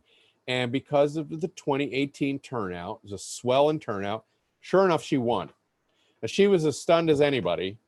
And it was just a funny story that is sort of classic. I used to work for Bernie 20 years ago, and he was just annoyingly always right, and somebody who was working on his schedule and working on logistics for Bernie, he was a challenge because he was so often right. And in this case, he was right. And I think Franklin County has some of the same elements. On the surface, you're very clearly a Republican county. It wasn't that long ago that you elected Democrats. There are a lot of people that do not vote in Franklin County. There are a lot of people that are struggling, that are a paycheck, a disaster away, a paycheck to paycheck lifestyle. COVID has everybody feeling stressed out. And I think there is this potential for a swell in turnout and us having good people who are putting forward a very positive, progressive message that says, look, Montpelier does not seem to honor the fact that so many of our people live in poverty, very near poverty, are one disaster away from really scary financial times. And we have potential evictions, we have food security issues, we have childcare issues, we have people who are very afraid of what's going to happen in the fall with their kids as parents, as teachers, as students. There's a lot going on right now. And there is, in my mind, a need for clear, crisp, progressive voices that are, really rooted in economics, rooted in uplifting working class.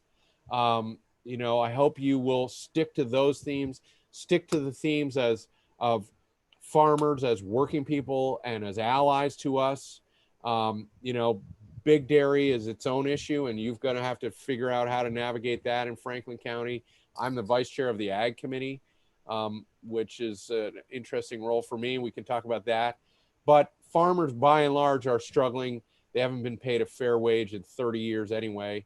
And, we need to bring them in. They are traditionally a conservative voter. So there's just a lot of room for I hope an approach to the good people of Franklin County to talk about the issues. And I would start and stick close to economic issues. What is it like in your family? You know, what most people, some 50% of Vermonters have less than $1,000 of savings. We've got people who are increasingly nearing the end of their working life that have no real savings. Social Security is not going to be adequate.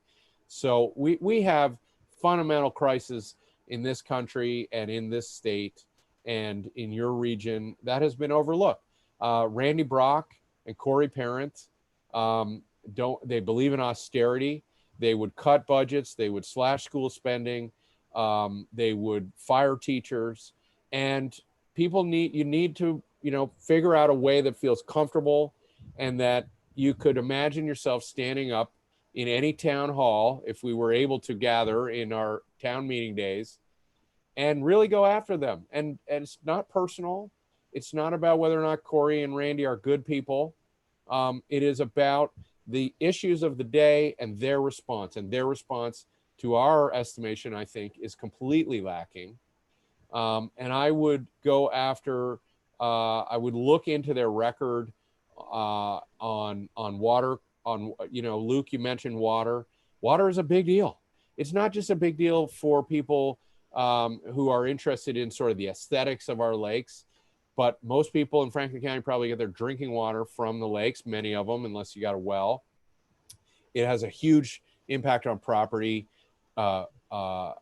values, right? The people of Lake Carmi have come together in an incredible way at one of the most amazing meetings I've ever been to in Franklin County. Ken, I think you were there, maybe, was around Carmi, and person after person walked up to the podium, and I thought, oh, they're just going to yell at us, Montpelier, we're so out of touch, blah, blah, blah. And they were deeply worried about the lake and the health of their lake. People want to be able to fish. They want to be able to swim. They want to be able to drink clean water. That costs money. This is deferred maintenance. So there's a lot of issues you can take on, I think, and run a good issues-based campaign. Your senators, to my estimation, are not putting a lot of solutions on the table. They vote no a lot, but they don't offer alternatives. They are not in a deep way productive parts of the conversation. Randy Brock, I've worked closely with. He's on a committee I'm on, the Senate Finance. We do work together well on broadband. So steer clear of that one because he'll take credit and he deserves some credit there. Corey Parent is much less active, much less a productive part of solutions, more enjoys just saying no and griping. I think you can go after austerity, this idea that we should cut budgets. The data is really clear. In a downturned economy, state spending needs to continue robustly, taking care of our people and stimulating the economy. It's not the time to retreat. And, a straightforward populist tax wealthy Vermonters message, I think can really resonate. So I'll just finish and say the Senate, and be glad to take questions if we have time. The Senate is a small group. There's 30 of us. There's an incredible opportunity to actually shape legislation, get bills moving, and have a deep influence on the policy of Vermont.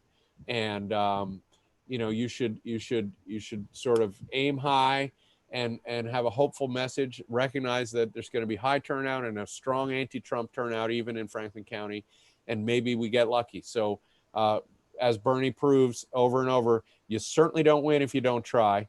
You don't get any votes if you don't ask for them.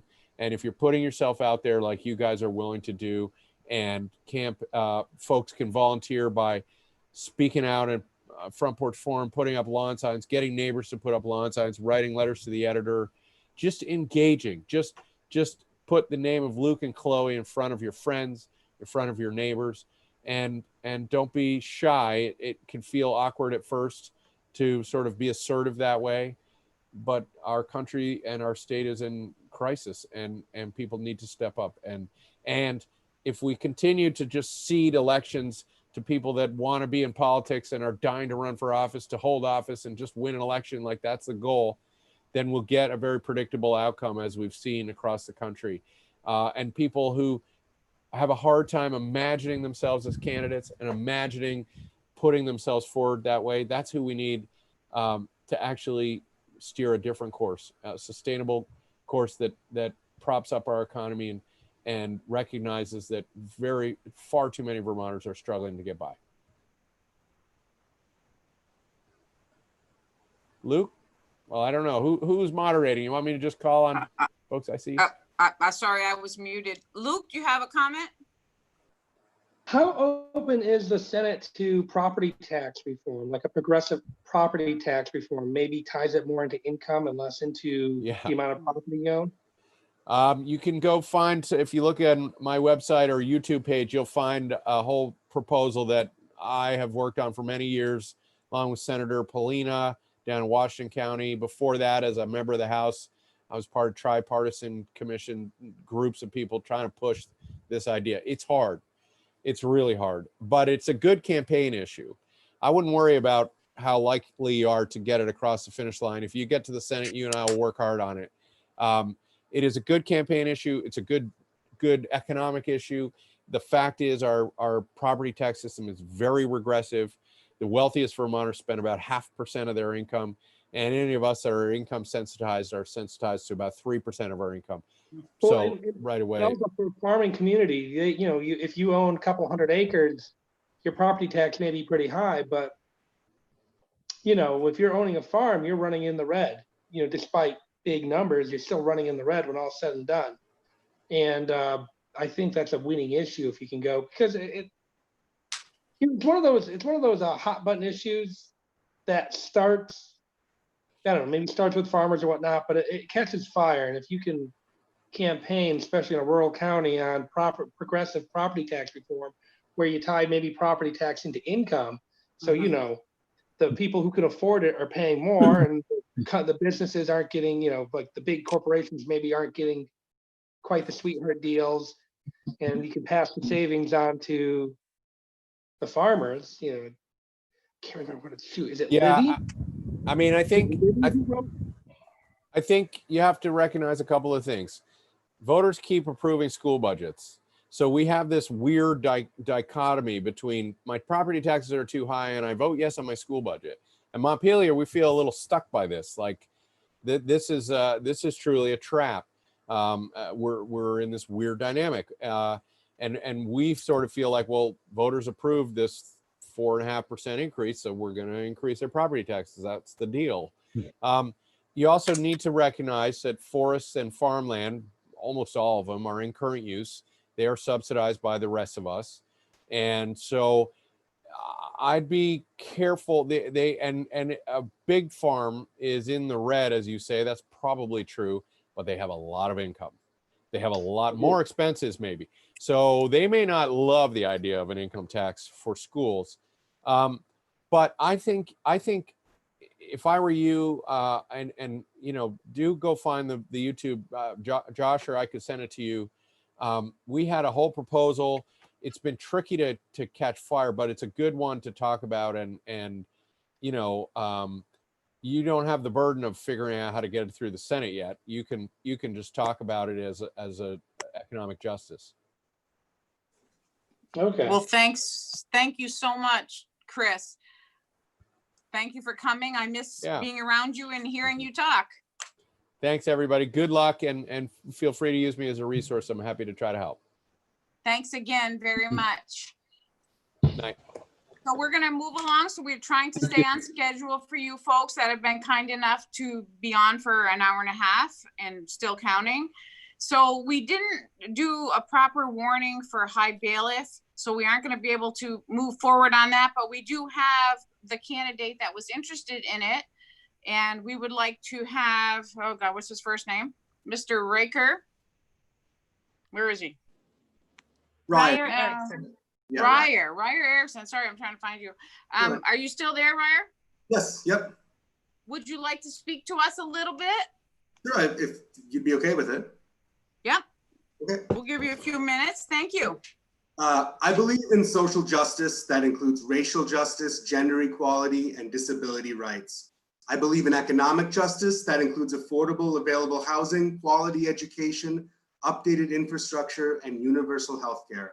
I believe in environmental justice that includes sustainable clean energy, addressing climate change, and sustainable locally based agriculture. I believe in the power of government to make positive change in our lives, our community, and our world. Even seemingly ignored positions wield enormous power and responsibility in our government. The office of High Bailiff is not different. And now, in this time of strife and awakening, we need government accountability more than ever. And I promise to hold our government bodies accountable and to, if needed, fulfill my duties with fairness and integrity. My name is Ryer Erickson. I live in St. Albans, and I'm running it as a progressive, hopefully, for the Franklin County High Bailiff. Wonderful. You definitely articulated the same things that I articulated when I was running for House and subsequently won a couple terms. So sounds wonderful and welcome aboard. Thank you. So I'm going to turn it over to Kate to talk about the St. Albans Justices of the Peace. Are you ready to do that, Kate? I am, yes, thank you. And we have 4 folks who I know are already interested in running that I'd like to nominate. And then it sounds like we also can do nominations from the floor as well. So I would like to nominate Marianne Hunkin, Katie McEwen, Ryer Erickson, and Alex Linning for Justice of the Peace.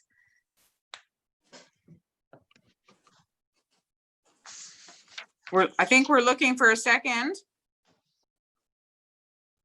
I'm Cheryl Malkin, and I second Kate. Perfect. Thank you, Cheryl. You're welcome. And Okay. I don't know if we have time for the 4 to give a very brief introduction and overview so folks can know who they are. Do we have time for that, Cynthia? Yeah, sure. Why don't we Cindy, do Josh? just do like 1 minute, a minute and a half. Thank you. Marianne, would you like to go first? Yeah, sure thing. Hi, everyone. I'm happy to be here tonight. I'm running for Justice of the Peace because I would like my values to be reflected in our government. And in the 9 years that I've lived in St. Albans, I have not felt that way. I'm drawn to run as a progressive because I appreciate the party's commitment to intersectionality.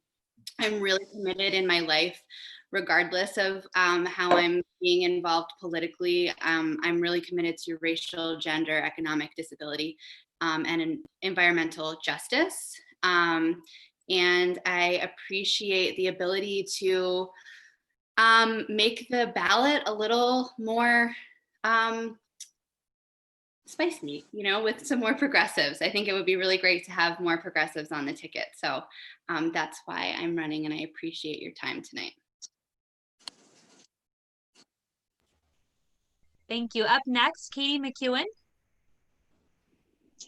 Hi, yeah, I'm Katie. Like I said, I've lived here for 3 years. I love this town, and I'm really excited to, I don't know, just get involved in local politics and kind of continue the growth of what's going on. I don't think that the 2-party system is really in our best interest, so I'm really, really excited to be part of the Progressive Party, and my politics just definitely align a lot more with the Progressive Party. So yeah, I'm excited to be part of this. That's all. Thank you. Thank you, Katie. Ryer. Yeah, just so in addition to everything I said about High Bailiff, I've been a progressive pretty much my whole life. Maybe not in name, but certainly I am a progressive in name now. I've just bought a house recently in St. Albans this last December. And before that, I was living in Addison County. And so I grew up in a small town in northern Minnesota, very rural border town. It reminds me a lot actually of St. Albans. And so I really think it's important that St. Albans has a more progressive voice going forward, because I think really the future of politics in our country is progressive. And I think the sooner we can get St. Albans and Franklin County as a larger entity on board with these ideals, I think the better it is for all of us. Yeah. Thank you. Thank you, Ryer. And Alex Linning is unable to be attending tonight because he is teaching an online course, but he has a statement that he wanted me to share. My name is Alex Linning, and I apologize that I'm not able to attend this evening's meeting due to a scheduling conflict with an online course. I was elected as a Democratic Justice of the Peace for St. Albans City in 2018 and have served my community since by participating in Board of Civil Authority hearings, preparing wedding ceremonies, and staffing my local polling station during elections. I am seeking an additional nomination and endorsement as a progressive because I believe we need new voices and new solutions to achieve social, economic, and environmental justice in Vermont. Our stories are what define us, who we are, what we care about, and how we impact the world. They provide us with both personal meaning and professional purpose.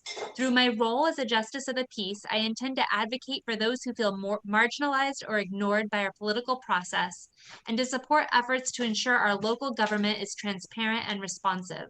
I fully support the platform of the Vermont Progressive Party, as well as the pledge for voting accessibility from the Vermont Centennial Suffrage Alliance. As a museum professional, educator, and historian, I lead efforts that support organizations, individuals, and communities around finding and sharing their own unique voices.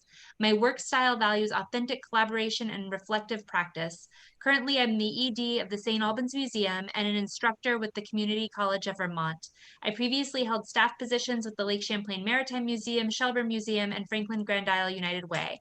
Outside of work, I'm a volunteer at the Red Cross and Northwestern Medical Center, an amateur runner, hiker, writer, and proud dog dad.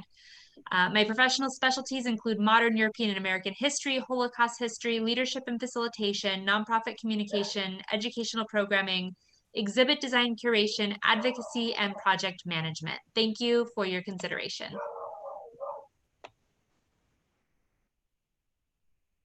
Okay, super. So we have a motion and a second, and I think we're ready to vote. Josh, how do we do this vote?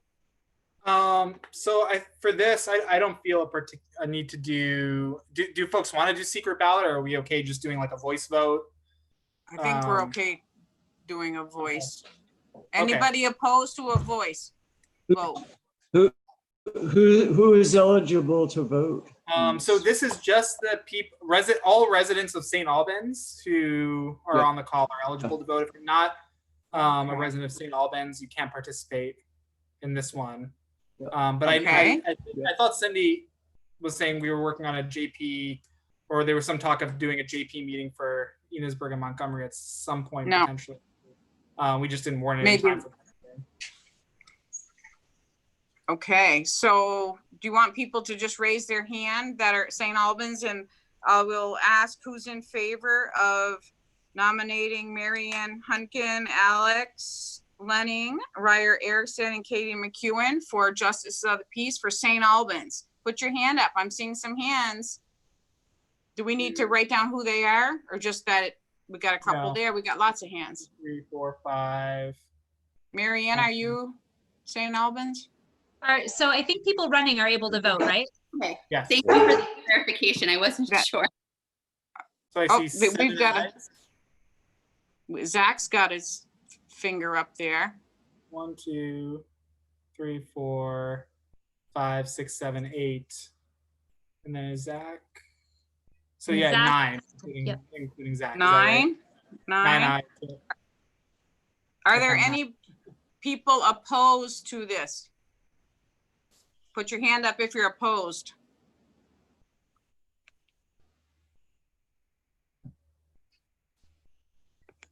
It looks like we've got 9. Super. Congratulations, Justices of the Peace. Way to go. So we are over to my town now, to my district, and we're going to do the Enosburg nomination for House. And the chair of the Enosburg, well, you call it the Franklin 7 district or just the Enosburg Yeah, town? so it's a Enosburg and Montgomery district committee. Okay. So it's the two joint towns. So Right. this is for the people eligible to participate in this one. A lot of meetings today, all in one. Yeah. Are the members of the town committee for Enosburg and Montgomery. I'm going to post that list right now, and we actually could, for this, if there are people from those towns who are not on this list, we could add them. Okay. So let me see. We'll look at the list. And right I now. also believe, Josh, that while you're getting that ready, that we have the candidate. Dennis, are you on board? Yes, I'm here. Can you hear me? He is. Yeah, we got you now. Would Okay. you like to say a few words? Yeah, I'll be quick. I'm losing daylight here. I'm in a parking lot beside busy Route 1 in Maine. So I'd just like to say that I'm running hopefully with the progressive nomination, because I think the two-party system is not really functioning properly. And I think, as others have said, other voices need to be heard. And that I would hope that I would be able to help in that capacity. Thank you, Dennis. We're very glad that you're running, and you will do a great job down in the legislature for sure. So Josh is getting the list up, I believe, on chat, so we know who we are. Let's take a peek here. We've got Paula, Remy, Ken, Joe, Sherman, Jacob Percuson, Barry Cade, me and my husband, and he's here. Benjamin Weed, Eliza Weed, Richard Morgan Daybell, and Sean Kyle. So I know we have some of those people here. Jim, you can come for this one. And okay, so I guess we need to nominate. No, Ken, you're taking over. Why don't you go from here, Ken?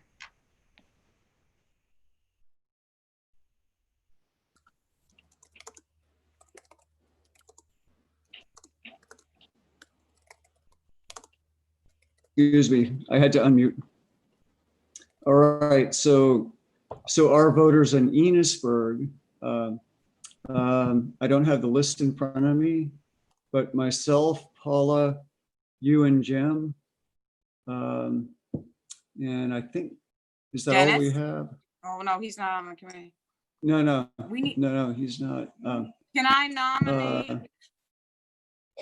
Can I make the motion to nominate Dennis Williams to fill the progressive ballot for House?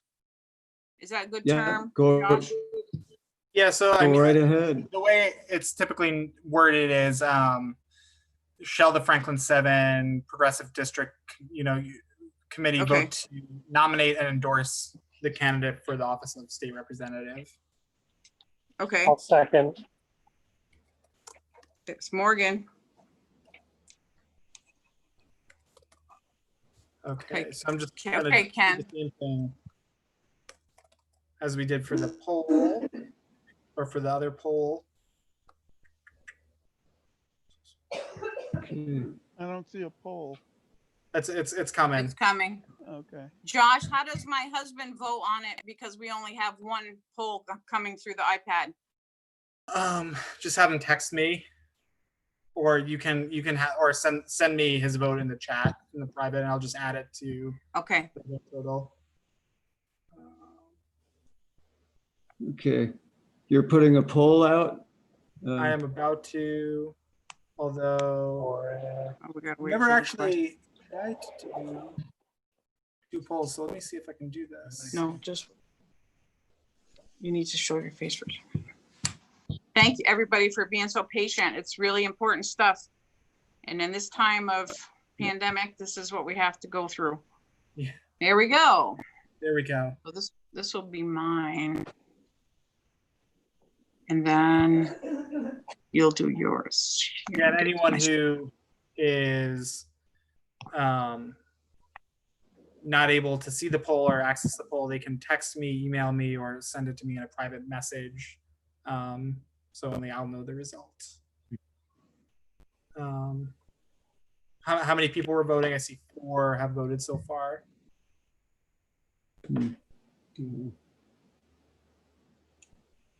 Yeah. Okay. So I'm going to close it in like 20 seconds. Jimmy sent you a chat. Okay. Did Paula vote? Did Paula vote? I think we lost her. Okay, she's I off. believe we lost her. Barry, I guess Barry can vote, right? I voted. Okay, so I'm Yeah, just he looking at voted. who's on. Thank you, everybody. So I'll end it then. It seems like everyone's pretty good.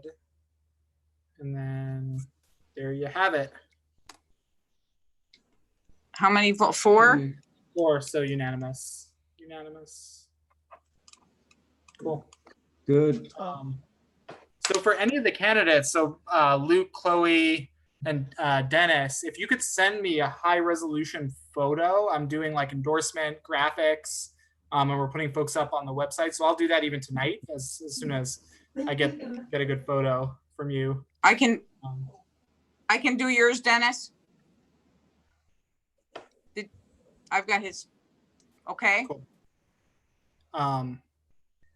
Do we have can I tell people about our write-in strategy quickly? Do I have 30 seconds about that for that? Okay. Sure. We're gonna, yeah, that's about all we have. Cool. Yeah, so I'm Josh. If you don't know me, I'm Josh Ronsky. I'm the Progressive Party Director. Really exciting to see 3 great candidates running in Franklin County, plus for Senate and House, and then candidates for Justice of the Peace and bailiff. I think that's great. I don't know that we've ever had that many people running in Franklin County, so really good to see this energy. I'm pumped about it. So thanks everyone for doing this. So yeah, I mentioned we're trying to organize about 300 people to vote in the progressive primary. There is an interloper, you may have seen this in 7 days, by the name of Chris Erickson, who filed to run for every statewide office on the Progressive Party primary ballot line. And she was able to do this in part because the legislature got rid of the 500 signature requirements for statewide candidates to file to run in a primary. So it's a real challenge. And Chris is totally like not a progressive. She's made incredibly racist comments and positions, and we really don't want her to be able to use our party as like a platform, because it's already been like in 7 days they're listing her as like the progressive candidate for different offices, and we totally don't support her at all.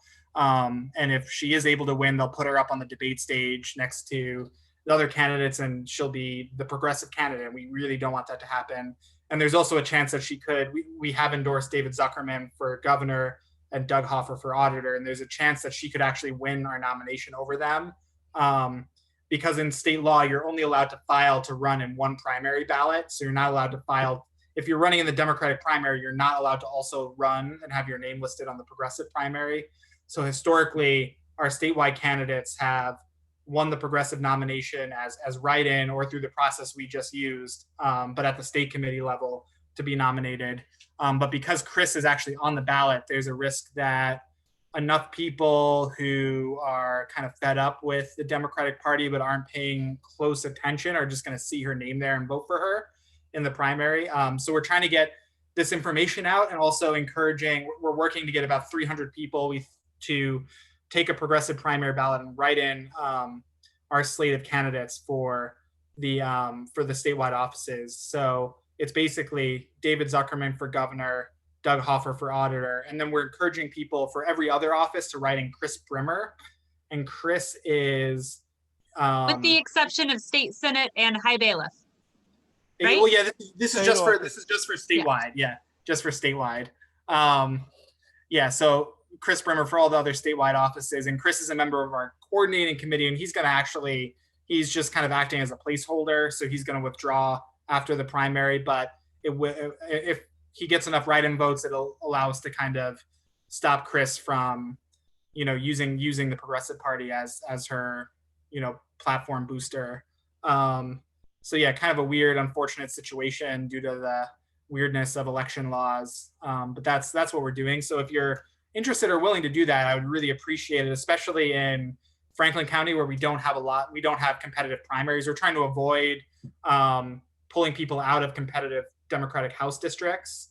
So we're focusing more on areas where there aren't competitive House races where, 10 votes could make the difference. The feeling is that a statewide race like primary 300 votes probably isn't going to make or break the election. So we're trying to be strategic about it. So yeah, if you're willing to do that, just let me know, because we're keeping track. So my email is josh@progressiveparty.org. And it would be really helpful. We only have we're getting close to having about 200 people confirmed to do this. So we need to find about another 100 or so in the next week if we want to kind of be able to pull this off. So I'm happy to answer questions or if anyone has any thoughts about this. Any questions at the end of our meeting here?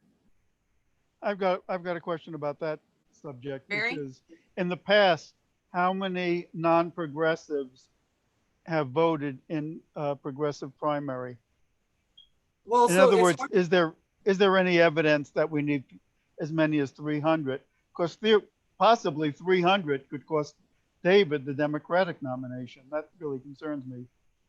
Yeah, and David. So we are working with David. He's bought into this strategy. I'm working with we kind of came up with that number collectively.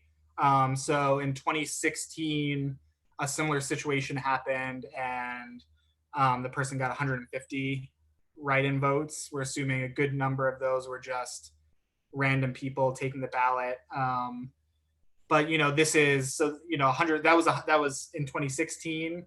Turnout's going to be higher this year, and potentially there's even more dissatisfaction with the Democratic Party, so it could be higher.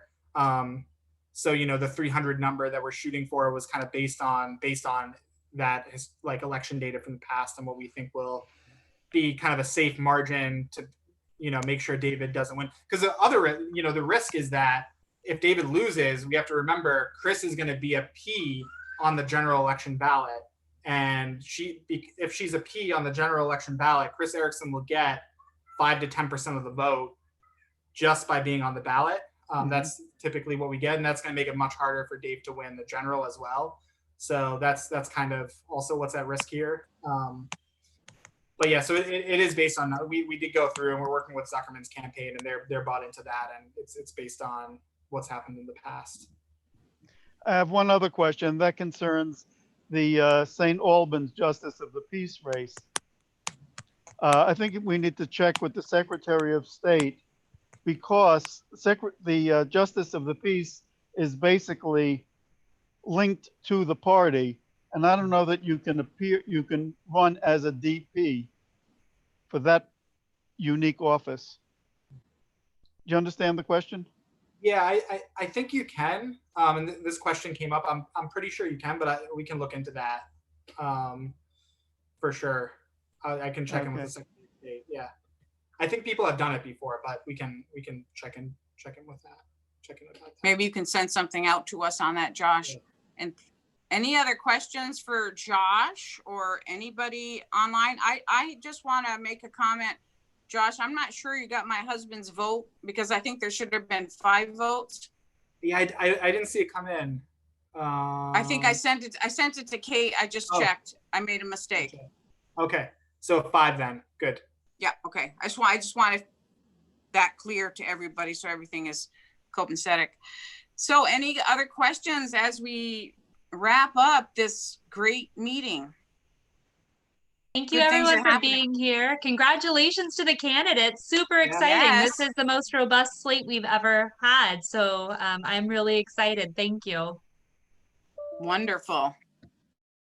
Congratulations again. Thanks any other for comments? holding the meeting.